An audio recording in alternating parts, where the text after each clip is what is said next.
How about my dearest YouTube friends?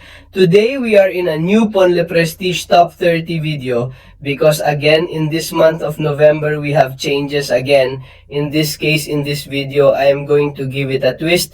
We are going to be giving our opinion on the character that enters the top 30 and also how to get it. And apart from that, I'm going to give you some kind of tips to be able to boost your prestige of both champions and relics in a simple way this month of November 2025. But first, friends, I have to tell you that we are on Black Friday from November 1 to 30, 2025. I have until an end percent discount on absolutely all missions in the game. You have the catalog of the missions in the description of absolutely all the videos with the discounts already applied. Only here, you also have my WhatsApp number in the flyer you are seeing right now. So if you are interested in any type of content, you have my WhatsApp in the description and catalog. So without further ado, let's start with the video. In this case, we are seeing that this month we have been introduced to Spider-Man, Pavir, and the Lizard. We forget it is because this is not prestige, but friends, you are going to see on the screen where our great friend Pavir remains, who remains in 8th place in prestige. It means that it is a fairly high prestige and that everyone must try to achieve. Spider-Man Pavir, I remind you friends that it is available on the Platinum track that you are going to see it right now. Remember, completing the Platinum track over the next 3 months is crucial for success. Be sure to earn the rewards we'll discuss as they're indispensable. A token is worth this dimensional travel device token that was already available in the store since yesterday. As you are going to see right now, you see that we can be getting this 7-star spear manpa bird with that token. So friends, here we come into a difficult decision. I remind you that we would be there right now if we were in normal terms on day almost 404,243. I don't remember right now the Platinum track, the people to try to get Spider-Man Pavir. Do you need to get Spider-Man Pavir if you want to boost your prestige? Of course you do. So I recommend that you first buy the Platinum track. You have already done them. And the second here is for consideration by everyone. In this case, you have seen that I have already been able to get that token, and that is done through the web store with those 7-day boosters, which in this case you can also see in the normal store with those 7-day boosters. Runes are worth it to be able to achieve more objectives faster. In this case, I have to tell you that you better do it through the website's store that I am going to teach you right now, that you are already seeing that it costs $5 for 7 days worth, in which you will be able to advance until you get Spider-Man. Page here, it depends on each one what they decide. If so, have you already seen that I have bought 7 of these? That is, they are 7 for $535. That it is difficult for me to get Spider-Man to come right at its launch. Okay, so it is $35 plus the $30 that I think the Platinum base costs. Well, it's $65 that everyone can be getting. But come on, if you want to get that Spider-Man to come and you urgently need prestige because in your alliance they ask you, because in the end he is a character that you may like, well, in the end you... Can you include these 7-day heists that I recommend that you buy through the web store? Since apart from that, they give you Platinum tips. Those are worth it to be able to get Platinum 7. Okay, then let's go back to games, friends. I recommend going for Spider-Man to come as long as you have the one available to do so. Well, I tell you, of course, yes, in the end, this Prestige 8 once, since a duplicate requires you to take it to maximum singularity to rank 4 and all that. Alright, let's dive into how you can enhance your prestige. On November 2, 2025, 7-star level stones will be up for grabs. Maximize characters with these to gain an edge. Both in the Alliance stores, in the Glory Wars, and also in the Radiance store and Baterams themselves. Okay, in this case, we have to start with the store par excellence, which is Radiance, which you are going to see right now. The Radiance store, in which I remind you that it is going to be updated in 20 days, and here it is key to buy so many of your stones. from one of a level for 7 stars that we can be buying a maximum of 50. Okay, with that we can obtain 50 stones to put into any 7-star character, which I logically recommend starting from point 1, which if you can max it because you are lowering the simulator. And apart from that, we also have another 50 unique stones of 7, but in this case they are random, not placing any very exclusive woman. 20 technologies come out. Well, you're gonna have to put this case on a tech character. For me, this is the best in the Radiance store. Okay, we can be getting 100 stones totally not free. It's okay because you have to get this Radiance among the battlegrounds of forgiveness, the feet of the alliance. So in the end, you have to be getting this Radiance. Where else can we be pushing? Well, we have our battlefield account here, for example, too. Well, you're going to talk about this later, okay? We have the 6-star ones, which can help us exchange. Here, friends, we also have to talk about the giant seal. Let me emphasize, friends, that this place offers unique small stones featuring 7 stars. Don't miss the chance to check them out immediately. Here's a fantastic opportunity to exchange 6-star stones, turning 30 of them into 6 coveted 7-star stones. It's truly significant, friends, and here's why.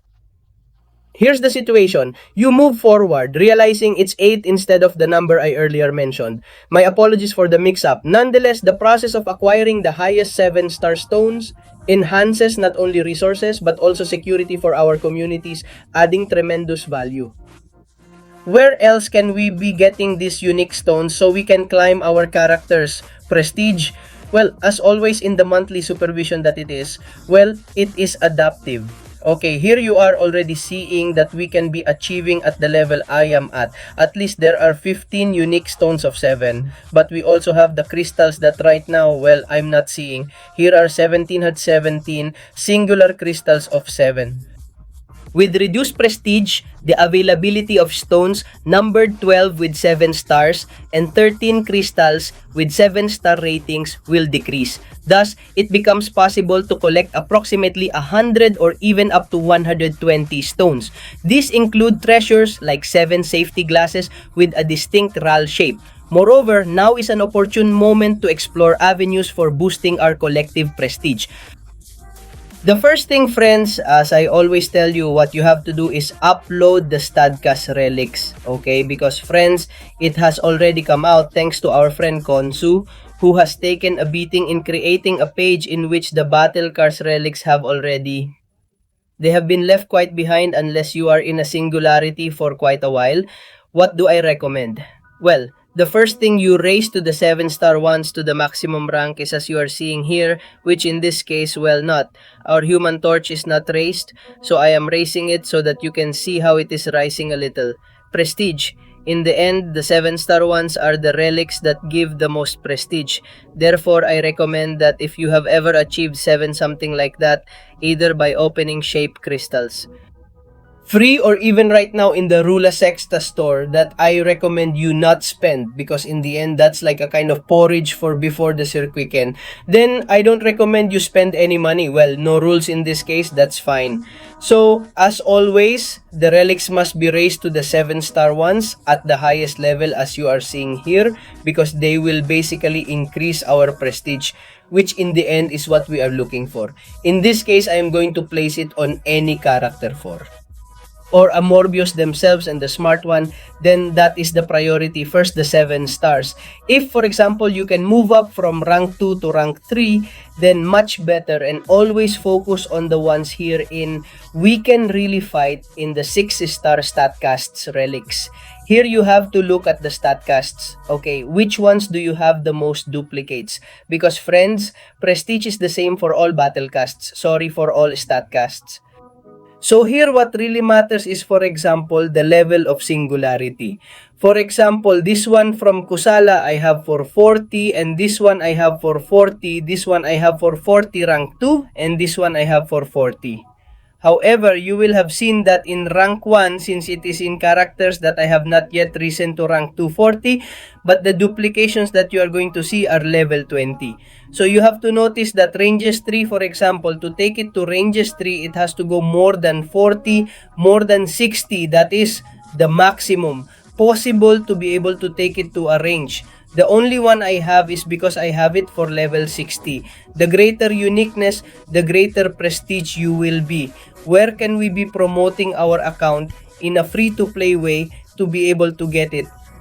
Almost more relics and so on, because apart from the Radiance store, here it is very important to buy the fragments of grade 4 basic alloy, which will allow us to raise the characters to rank 4 or rank 2 of 7, whether that right now it's almost. Where else can we focus on shopping in the Radiance store? Well, basically in grade 3 alloy crystals, which yes, there.